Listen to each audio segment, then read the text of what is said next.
Mercedes has secured 5 wins from the opening 5 Grand Prix. Are they dominant? Absolutely. Their performances are clean and consistent, with barely any obvious flaws. Yet a key question arises. Through the early phase of the 2026 campaign, has Ferrari been nothing more than a passive punching bag? Not necessarily. The Italian squad has been patiently waiting for one particular circuit, a track that minimized the power unit deficit, while maximizing their chassis strengths. That venue is none other than Monaco. What's really interesting is, this weekend, the Monaco Grand Prix is far more than just another race. It could mark Ferrari's first genuine opportunity of the 2026 season to strike back against Mercedes. Why? 3 critical factors align to create this opening. First, Monaco is inherently not a power-reliant circuit. Second, regulatory leeway on compression ratios that may have benefited Mercedes has been further restricted starting June 1st. Third, new constraints on brake duct heating regulations have also come into force. This will likely erode Mercedes' leading-edge entire warm-up performance. Individually, none of these revisions would be enough to swing race outcomes. Combined, however, their cumulative impact shifts the competitive dynamic entirely. On paper, Mercedes remain the sport's top outfit. The catch, though, is that Monaco never prioritizes outright engine horsepower. There are no long flat-out straights like those seen elsewhere, no casino straight in Canada, nor the lengthy full-throttle camel straight at Spa requiring sustained maximum power delivery. What does Monaco demand instead? Slice-speed corners, mechanical grip, strong exit traction, well-balanced race cars, and the driver's ability to extract every last 10 inches away from the barrier walls.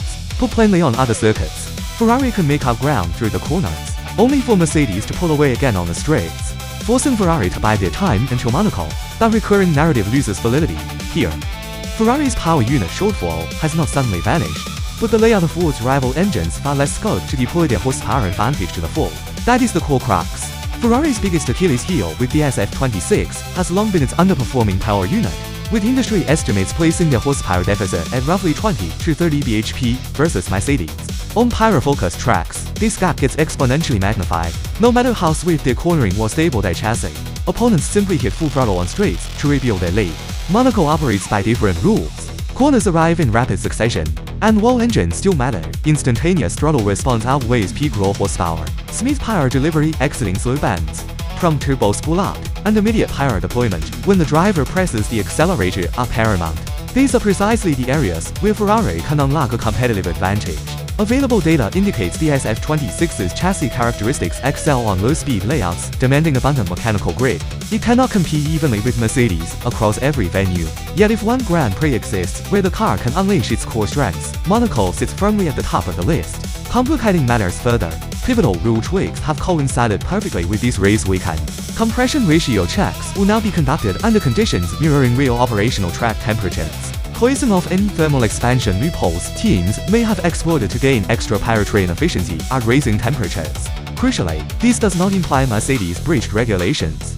Rather, the FIA is eliminating previously ambiguous technical gray areas. Such adjustments carry heavier consequences on power-reliant circuits. Yet even with a smaller direct lap time impact in Monaco, the changes chip away at portions of Mercedes' built-in performance buffer. Coupled with the brake duct heating limitations, these are not isolated amendments. Two of Mercedes' most lucrative technical advantages all season face curtailment ahead of Monaco. This sets up a fascinating competitive dynamic. Ferrari team principal Frederick Vasseur has remained prudent, stating compression ratio rule changes alone cannot rewrite the championship hierarchy overnight. His assessment holds merit. Monaco, however, is no ordinary racetrack. On a conventional power circuit, Ferrari would remain outmatched. But this street circuit amplifies chassis pressures, neutralizes horsepower gaps, restricts overtaking opportunities, and elevates qualifying to make or break status. Yeah, Saturday's qualifying often carries greater weight than Sunday's main race. Across the past 30 Monaco Grand Prix, 27 race winners started from pole position. This statistic speaks volumes. A French grid slot lets drivers dictate race pace with no need for risky overtakes or slipstream exploits. They only need to manage tire wear, control rhythm, and time pit stops strategically. That makes Charles Leclerc one of the weekend's standout competitors. Monaco is far more than a home Grand Prix for Leclerc. It is a circuit that has repeatedly tested and tormented him throughout his career. Raised racing on these streets, he knows every curb bump, barrier section, and shaded corner. For years though, fortune eluded him here. He has posted blistering qualifying speeds and claimed pole multiple times, yet flawed strategy, mechanical unreliability, and chaotic race incidents repeatedly snatched potential victories away. It was not until 2024 that he secured an emotionally charged home triumph. This was no ordinary victory. He conquered behind the wheel of a Ferrari in front of his family, friends, and the entirety of Monaco. Now he returns in 2026 with a race car arguably better tailored to this unique layout than any Ferrari he has previously driven. Here, Ferrari's narrative for the weekend extends beyond Leclerc to Lewis Hamilton. Hamilton's personal storyline is equally dramatic. Hamilton's last Grand Prix victory dates back to the 2024 Belgian GP, a win awarded after George Russell was disqualified for an underweight car, promoting Hamilton from second to the top step. In pure on-track performance terms, he has not earned a hard-fought race win in years. A 7-time world champion with 105 race wins naturally carries immense pressure amid such a prolonged win drought. Since switching to Ferrari, his campaign has been fraught with struggles. Poor simulated true-track correlation, problematic energy management, uncooperative car handling, and mismatches between simulated setup and real-world circuit feedback. Simply put, setups promising strong pace in simulation failed to translate onto the actual asphalt. Post-Canada, momentum shifted.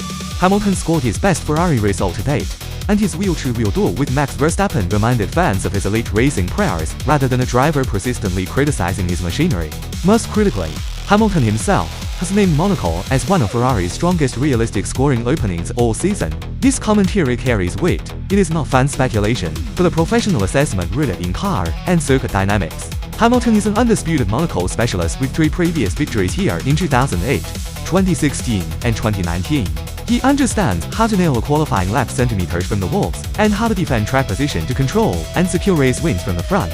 Ferrari's dream scenario for the weekend is straightforward: lock both Leclerc and Hamilton inside the front qualifying pack, secure pole with at least one entry, then use track position to contain Mercedes on race day. This ideal outcome sounds promising yet is far from guaranteed. Mercedes remain an elite force with no sudden drop in competitiveness. Andrea Kimi Antonelli has driven flawlessly all season, and their car boasts well-rounded overall performance. Monaco's tight barriers separate glory from disaster. A flawless qualifying lap turns a driver into a hero, while a minor brush against the wall can ruin an entire race weekend. That is Monaco's unforgiving nature, offering minimal margin for error. The core focus this weekend is not a guaranteed Ferrari triumph, but the fact this marks the first 2026 event where Ferrari race on neutral ground without a glaring inherent circuit disadvantage. Previously, their chassis strengths were consistently neutralized by powertrain shortcomings on other tracks. Here, straights minimize horsepower deficits, slow corners reward their chassis grip, qualifying decides race fate, and amended regulations combine to hand Ferrari credible grounds to fight Mercedes head-on for the first time. A separate long-term support revolves around ADUO, the FIA's additional development allocation scheme. Post-Monaco, the FIA will audit each manufacturer's internal combustion engine performance metrics to award extra developmental resources to eligible suppliers. Should Ferrari qualify, they gain access to extra upgrade slots, extended dyno testing hours, and supplementary development budget. This allocation cannot alter Sunday's Monaco result, yet will reshape Ferrari's development roadmap spanning from Monaco through to the Belgian Grand Prix. In short, Monaco delivers two pivotal answers. On track, can Ferrari finally compete for victory? Off track, can they close their power unit deficit across the second half of the campaign? These dual narratives form the weekend's biggest talking point. Never dismiss Monaco as just another street race. It could serve as Ferrari's defining turning point of 2026. A continued comprehensive defeat here would expose deeper-rooted car flaws unrelated to circuit layout or regulatory tweaks. Conversely, a pole race win from Leclerc or Hamilton rewrites the season's narrative from perpetual underdogs to legitimate title contenders with a viable counterattack blueprint. Mercedes' flawless 5-race winning streak is impressive, yet Monaco represents the most realistic opportunity to snap that run. Ferrari have not suddenly built an unbeatable car.